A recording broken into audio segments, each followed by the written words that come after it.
कि आज भी छुआछूत जिंदा है और उसके पोषक के रूप में भारतीय जनता पार्टी और आरएसएस काम करती है कि पूरे देश की शक्ति लगी है छुआछूत समाप्त करने में, जड़मूल से मिटाने में। संविधान लगा है, पूरी व्यवस्था लगी है। भाजपा और आरएसएस के लोग पोषक के रूप में आज भी काम कर रहे हैं, जिसके कारण ये हमें दिखाई पड़ता है। क्या वाकई में आज भी भारत में दलितों के साथ भेदभाव अपनाया जा रहा है? क्या उनके जाने से या उनके साथ बैठने से या वो जिस स्थल पर बैठ जाते हैं वो नापाक हो जाता है? दरअसल ये सारे बात इसलिए उठ रही है कि कांग्रेस के राष्ट्रीय अध्यक्ष मल्लिकार्जुन खड़गे जी ने 8 तारीख को एक रैली की थी उत्तराखंड में, और उस उत्तराखंड में जिस मंच पर उन्होंने खड़ा होकर लोगों को संबोधित किया था, उसके बाद कई लोगों ने उस मंच का शुद्धिकरण किया। खड़गे जी बहुत दुखी हो गए और लोकसभा में इस बात को रखा कि दलितों का अपमान है और इसमें भाजपा जिम्मेदार है। हालांकि भाजपा ने अपना पल्ला झाड़ लिया है, कह रहे हैं ना ही हमारे कोई कार्यकर्ता थे और ना ही हमारा पार्टी का इस घटना से कोई लेना देना नहीं है, पार्टी इस तरीके का कोई भेदभाव नहीं करती, पॉलिटिकल लाइन अपना क्लियर है। हमारे साथ प्रदीप यादव जी हैं, पिछड़ा समाज से आते हैं, पूछ ले रहे हैं खड़गे जी के साथ जो घटना घटी इसको कांग्रेस किस रूप में देख रही है? सिर्फ राष्ट्रीय अध्यक्ष है इस तौर पे वैसा हुआ, या कांग्रेस को वाकई में लग रहा कि आज भी डिस्क्रिमिनेशन हो रहा है on the basis of cast?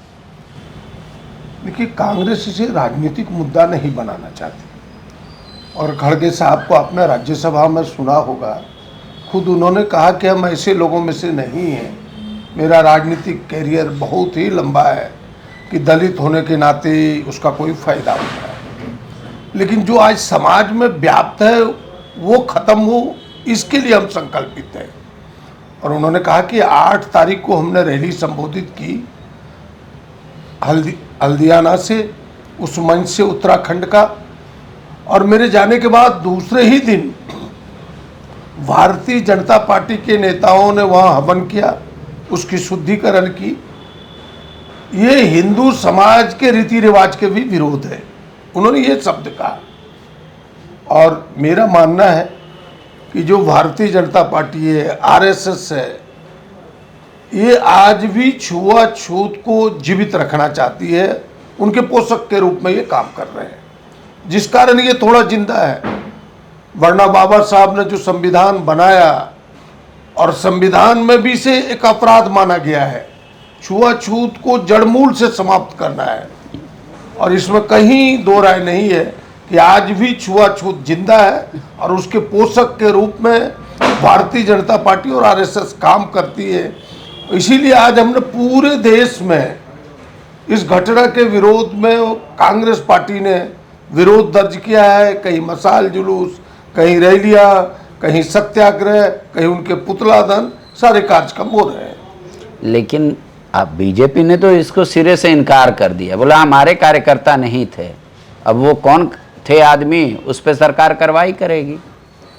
अगर इस तरीके का में आपका शासन है, इस प्रकार की कोई हरकत होती है, घृणित काम होता है, जो छुआछूत को परिलक्षित करता है, दिखाता है, तो ऐसे में तो सरकार को त्वरित कार्रवाई करके चिन्हित करके सामने लाना चाहिए ऐसे लोगों को, तब तो ये दिखता कि नहीं इस प्रकार की कोई बात नहीं है। और अब तक सरकार का ना जगना, सोए रहना, ऐसे लोगों को चिन्हित ना करना, तो ये प्रमाणित करता है कि वो भारतीय जनता पार्टी के लोग थे, और भारतीय जनता पार्टी के लोगों ने डायलॉग्स भी दिए हैं। ये तमाम चीज़ें हैं, और मैं फिर दावे के साथ कह सकता हूँ, पूरा देश को पता है कि पूरे देश की शक्ति लगी है छुआछूत समाप्त करने में, जड़मूल से मिटाने में। संविधान लगा है, पूरी व्यवस्था लगी है, लेकिन भाजपा और आरएसएस के लोग पोषक के रूप में आज भी काम कर रहे हैं, जिसके कारण ये हमें दिखाई पड़ता है। आपकी तो एक राजनीतिक उम्र हो गई बहुत अधिक, क्या वाकई में अगर इस घटना को छोड़ भी दे तो Pradeep Yadav as a human being feel करते हैं कि कहीं मतलब जाति की वजह से मतलब हमको डिस्क्रिमिनेट होना पड़ा, या किसी को भी डिस्क्रिमिनेट होना पड़ रहा है? देखिए, कई घटनाएं सामने आई है सैकड़ों उदाहरण मिलते रहता है। और आपने देखा होगा कि भारत सरकार को खुद हो रहे हॉस्टल्स में, बड़े बड़े महाविद्यालयों का, टेक्निकल कॉलेजों का, कि यह जो डिस्क्रिमिनेशन है, छुआछूत है, लोगों को ह्यूमिलिएट करने का प्रयास है, उसके लिए कानून लाना पड़ा, जिसमें पूरे देश में बवाल हुआ। तो चीज़ें व्याप्त है, रिपोर्ट सामने आई है, घटनाक्रम कई हैं जिसके उदाहरण आप दिए जा सकते हैं, मैं उनके नाम गिनाना नहीं चाहता। एक एक आज भी जिंदा है, और जिंदा रहने के कारण केवल है भारतीय जनता पार्टी और आरएस, जिन्हें मनुस्मृति पर विश्वास है, संविधान को दरकिनार करके अपनी चीज चलाना चाहते हैं। एक चीज़ और हम जानना चाहेंगे प्रदीप जी, एक न्यूट्रल होके बोलिएगा कि आप पिछड़ा समाज से आते हैं, तो क्या इसका कहीं लाभ आपको मिला कि पिछड़ा होने का भी कुछ लाभ है? देखिए, पिछड़ा होने का लाभ मिला नहीं, एक यह प्रश्न नहीं है। प्रश्न है कि पूरी समाज एक साथ कदम तल करके विकास की दौड़ में आगे बढ़ सके, इसकी व्यवस्था संविधान ने दी कि भाई जो शैक्षणिक रूप से, आर्थिक रूप से, सामाजिक रूप से पीछे लोग हैं, ऐसे लोगों को रिजर्वेशन मिलेगा। अब तो आर्थिक रूप से भी 10% को मिला है। तो ये व्यवस्था इसलिए है कि भाई समाज जो विकसित बन के चलना चाहता है आगे विकास की दौड़ में, उसमें से यह बड़ा पार्ट पीछे ना रह जाए। और वह पीछे अगर रह गया तो फिर समाज एक संगठित होकर के आगे नहीं बढ़ पाएगा, देश राज्य आगे नहीं बढ़ पाएगा। उसकी व्यवस्था संविधान ने की। गाय बा गाय आप सोशल मीडिया देखते भी होंगे, उसमें आ रहा है कि अब वो वक्त आ गया है जब रिजर्वेशन की समीक्षा होनी चाहिए, तो इसलिए ये बात उठ रहा है। ये बात भी कहाँ से आती है? ये बात भी तो आरएसएस से ही उठी है। ये बात भी देश की एक ऐसी ही संस्था बोलती है जो रिजर्वेशन को समाप्त करना चाहती है। और आज की तारीख में रिजर्वेशन आज की तारीख में तो समाप्त होने लायक नहीं है।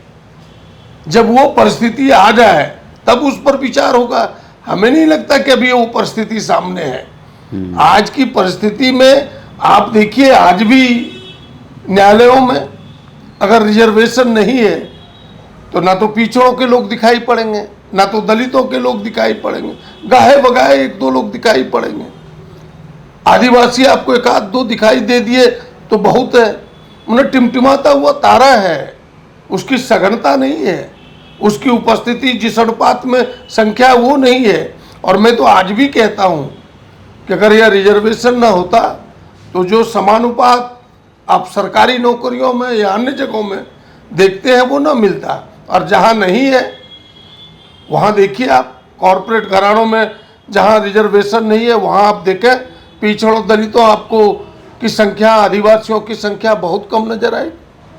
तो यह समाज आज भी पीछे है, इस दौड़ में अब तक बराबरी नहीं कर पाया है। हमें लगता है कि और समय लगेगा। वह मुहिम चला है, लोग आगे बढ़ रहे हैं। इस समाज को जो एक कह सकते हैं कि छतरी मिला है, इस अम्ब्रेला को लेकर के वो आगे बढ़ रहा है। गोल, जहां 27 वर्षों के सफर में 17,000 से भी अधिक छात्रों ने डॉक्टर एवं इंजीनियर बनकर भरे सफलता की ऊंची उड़ान, जहां साधारण छात्र भी झारखंड टॉपर्स बनकर बना रहे इतिहास। दूरदर्शी शिक्षाविद श्री विपिन सिंह के मार्गदर्शन में मेडिकल एवं इंजीनियरिंग के लाखों छात्रों के लिए आशा की किरण के रूप में गोल, nation's leading institute. Biome institute NEET की तैयारी के लिए एक भरोसेमंद नाम। यहाँ अनुभवी फैकल्टी, स्मार्ट क्लासरूम और बेहतरीन टीचिंग मेथड से स्टूडेंट्स को मिलती है मजबूत तैयारी। यहाँ हर स्टूडेंट को मिलता है पर्सनल गाइडेंस और डाउट क्लियरिंग का पूरा सपोर्ट। नीट 2027 और 28 के लिए फेज 1 बैच 9 अप्रैल से शुरू हो रहा है। आज ही बायोम इंस्टीट्यूट से जुड़े और अपने डॉक्टर बनने के सपने को दे सही दिशा। बायोम इंस्टीट्यूट सिर्फ मेडिकल प्रिपरेशन का संस्थान।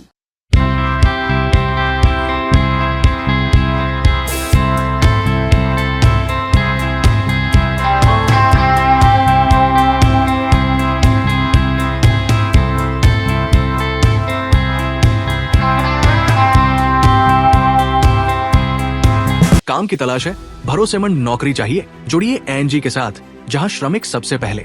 12 घंटे की ड्यूटी, हर दिन 3 समय का खाना, मुफ्त रहने की सुविधा, आपकी सुरक्षा के लिए इंश्योरेंस, ओवर टाइम का लाभ, पीएफ सीधा क्लाइंट से, समय पर पूरा वेतन और जरूरत पड़ने पर एडवांस पे।